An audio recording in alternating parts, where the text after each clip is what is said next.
Warren Buffett isn't just one of the richest persons on this planet, he's probably also the billionaire with the lowest expenses out there, and he has kind of always been this way.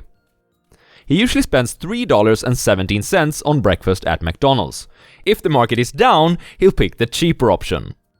He still lives in the same old house that he purchased for just $31,500 more than 60 years ago. Heck, he even used to drive a car with a license plate that read Thrifty.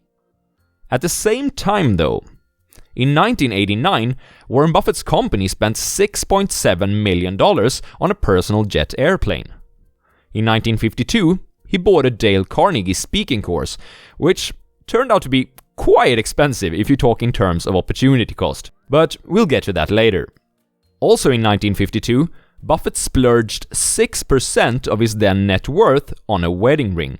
He even calls his purchase of the wedding ring the best investment he ever made. I've never bought a piece of jewelry that I've regretted. Although Charlie Munger used to call the jet airplane the Indefensible. Anyhow, it is clear that the Oracle of Omaha thinks that sometimes an investor must be willing to pay up, even outside of the stock market. So, that begs the question: how frugal should an investor be? In this video, we will boil the topic of deferred gratification down into 3 separate takeaways. This is the Swedish Investor, bringing you the best tips and tools for reaching financial freedom through stock market investing. First and foremost, let's discuss why frugality is important for the investor. Here's how Warren Buffett defines investing. Investing is foregoing consumption now in order to have the ability to consume more at a later date. Buffett, who understood the wonders of compounding early on, has always thought that every dollar today might be $10 some other day.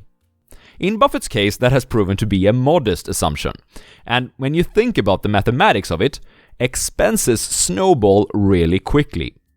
Given the stock market returns that Buffett has had over the years, what do you think that the cost of that Dale Carnegie course that he bought at age 22 is in today's terms? If he would have invested the money, it would now be $291 million. No, that is not a typo.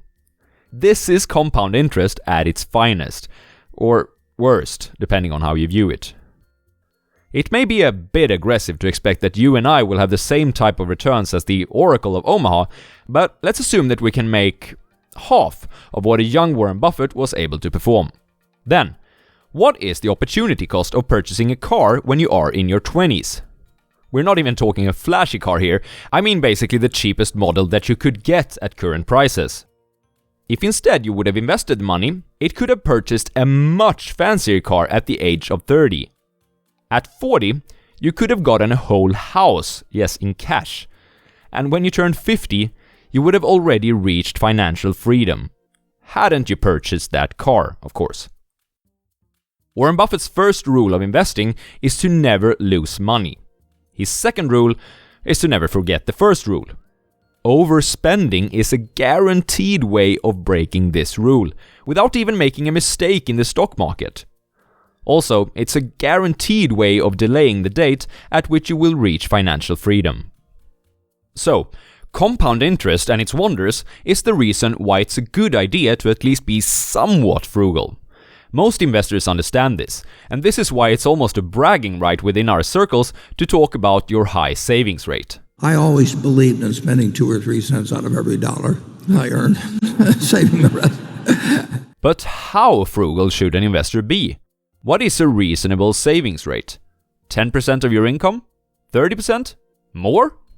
This obviously comes down to personal choices, but let me help you to analyze your own situation by giving you a few rules of thumb from Warren Buffett. Any money you save before you get out and start having a family is probably worth, any dollar is probably worth $10 later on, simply because you can save it. It's the time to save is young. The first rule of thumb, which was hinted at before, is that the younger you are, the larger the financial incentive to be frugal is. One of the biggest reasons why Warren Buffett is the richest investor out there is because he started early. He bought his first stocks when he was just 11 years old, and he managed to make and save a ton of money already in his teens. The best day to start was probably yesterday, but today is the second best day, so do not feel discouraged. Secondly, well, it's a personal choice of how much you value a certain activity. Who's to say whether it's better to defer $1 of expenditure on your family on a trip to Disneyland or something that they'll get enormous enjoyment out of, so that when you're 75 you can have a 30-foot boat instead of a 20-foot boat. In the intro of the video, we saw that Buffett spent 6% of his net worth on a wedding ring in 1952 and calls it the best investment of his lifetime. And you know that this man has made a lot of great investments. Moreover, Buffett would never suggest that you should be frugal or defensive when it comes to making purchases which are expected to return much more for you somewhere down the line. Like he did when he spent 1% of his then net worth on a Dale Carnegie speaking course back in 1952, which would have been $291 million today had he invested the money. It might be difficult to imagine now, but Warren Buffett used to have a ton of stage fright back in the days. He realized that this was going to set him back a great deal in his quest for riches, so he decided to pay up to help him in growing as a person. I bet that the $100 which he paid for the course is at the top of the list of his greatest investments of all time, too. Thirdly, you can argue that how frugal you are supposed to be depends on where we are in the market cycle. And if you find that everything is extremely cheap, like in 74, you should put every available dime into equities, and that's what we've tried to do. Let's pick the current situation in the stock market as an example. The average 3-year earnings yield of the S&P 500, meaning how much the companies in that index has earned during the last 3 years compared with what they currently cost, is 2.9%. As you can see from this graph, that is lower than at any other time in history. In 2008 and 2009, for example, it was a much greater time for penny pinching for us investors. Why? Because we would have gotten more than 2 times as much earnings from foregoing consumption back then as we get now. Because of how expensive the stock market currently is, yes, it is actually relatively more justified, less unjustified, to go out there and splurge on a Lamborghini right now than it ever has been. This is not financial advice though, and you should not forget about rule number 1 and rule number 2.